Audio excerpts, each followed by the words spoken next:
السلام علیکم دوستو، میں ہوں آپ کے ساتھ محمد نصیر۔ آپ دیکھ رہے ہیں وزٹ ود ندیم چینل۔ آج ہم ایک نئی ویڈیو کے ساتھ حاضر ہوئے ہیں۔ ویڈیو شروع کرنے سے پہلے میری آپ سے اپیل ہے کہ ہمارے چینل کو سبسکرائب کر دیں اور ساتھ ہی بیل آئیکن کو دبا دیں تاکہ ہر نئی آنے والی ویڈیو کا نوٹیفیکیشن آپ تک پہنچ سکے۔ صلاح الدین ایوبی رحمۃ اللہ علیہ کا اصل نام یوسف تھا۔ آپ رحمۃ اللہ علیہ کے والد کا نام نجم الدین ایوب تھا، اسی نسبت سے انہیں ایوبی کہا جاتا تھا۔ آپ رحمۃ اللہ علیہ کے والد موصل کے حکمران عمادالدین زنگی کے ہاں ملازم تھے۔ آپ رحمۃ اللہ علیہ 1138 عیسوی میں پیدا ہوئے۔ آپ رحمۃ اللہ علیہ نہایت ذہین، نڈر اور متقی انسان تھے۔ آپ رحمۃ اللہ علیہ عالم اسلام کے نامور، مجاہد اور عظیم سپہ سالار تھے۔ آپ رحمۃ اللہ علیہ پہلے مسلمان حکمران تھے جنہوں نے یورپ کے عیسائیوں کو شکست دے کر بیت المقدس فتح کیا۔ اس طرح 90 سال کے بعد بیت المقدس پر مسلمانوں کا دوبارہ قبضہ ہو گیا۔ سلطان صلاح الدین ایوبی رحمۃ اللہ علیہ ہمت، شجاعت اور استقلال کا پیکر تھے۔ آپ رحمۃ اللہ علیہ حکمران ہوتے ہوئے بھی فقیرانہ زندگی گزارتے تھے۔ آپ رحمۃ اللہ علیہ بیک وقت مصر، شام، بحرین، یمن اور افریقہ کے بعض صوبوں کو حکمران تھے، لیکن ایک خیمے میں رہتے تھے۔ وہ خیمہ ان کے لیے محل سے کم نہ تھا۔ آپ رحمۃ اللہ علیہ تخت سے زیادہ گھوڑے پر بیٹھنا پسند کرتے تھے، درباریوں سے زیادہ اپنے مجاہدے میں رہنا پسند کرتے تھے۔ آپ رحمۃ اللہ علیہ ایک بہادر سپاہی، لائق جرنیل اور انتھک فرما روا تھے۔ اسی بنا پر آپ رحمۃ اللہ علیہ مسلمانوں کے ہر دل عزیز حکمران سمجھے جاتے تھے۔ انہوں نے مسلمانوں کو جہاد فی سبیل اللہ کا بھولا ہوا سبق یاد دلوایا۔ قاضی بن شداد، جو سلطان صلاح الدین ایوبی کے دور کا نامور مورخ تھا، نے اس طرح سلطان صلاح الدین ایوبی کو خراج عقیدت پیش کیا ہے۔ مہم جوئی اور کوئی مصیبت اسے ڈرا نہیں سکتی تھی۔ عیسائیوں کے ساتھ سخت سے سخت مقابلوں کی وہ کچھ پرواہ نہیں کرتا تھا۔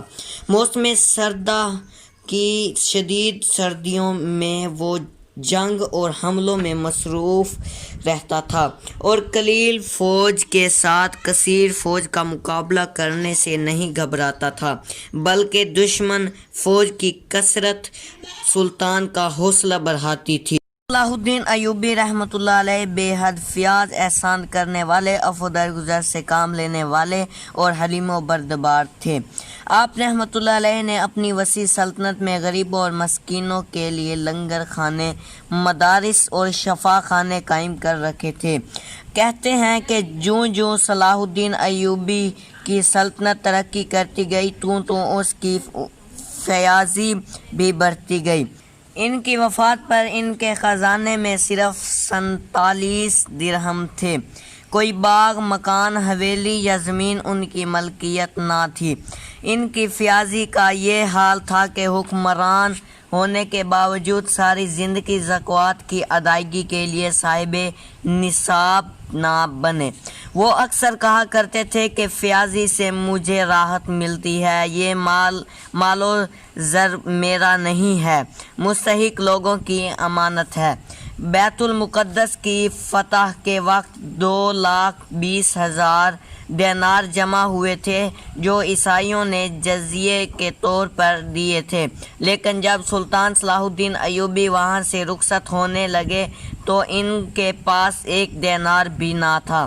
سلطان صلاح الدین ایوبی رحمۃ اللہ علیہ نے صحیح معنوں میں اپنی سلطنت کو فلاح مملکت بنایا ہوا تھا۔ ان کے دور کی کئی سراہیں، شفا خانے، خانقاہیں، مساجد آج بھی مصر اور شام میں کسی نہ کسی صورت میں موجود ہیں۔ سلطان صلاح الدین ایوبی رحمۃ اللہ علیہ بے حد عفو درگزر سے کام لینے والے تھے۔ آپ رحمۃ اللہ علیہ اکثر اپنے ملازمین اور خادموں کی گستاخیاں نظر انداز کر دیا کرتے تھے، ان کی بڑی سے بڑی غلطی کو معاف کر دیتے تھے۔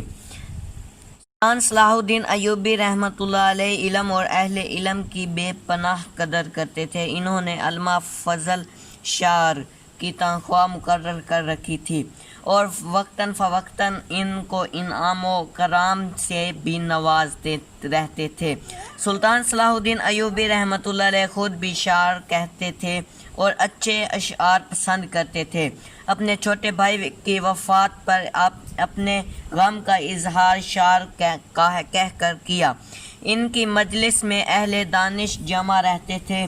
اگر وہ کبھی تنقید کرتے تو قطعاً برا نہ مانتے تھے۔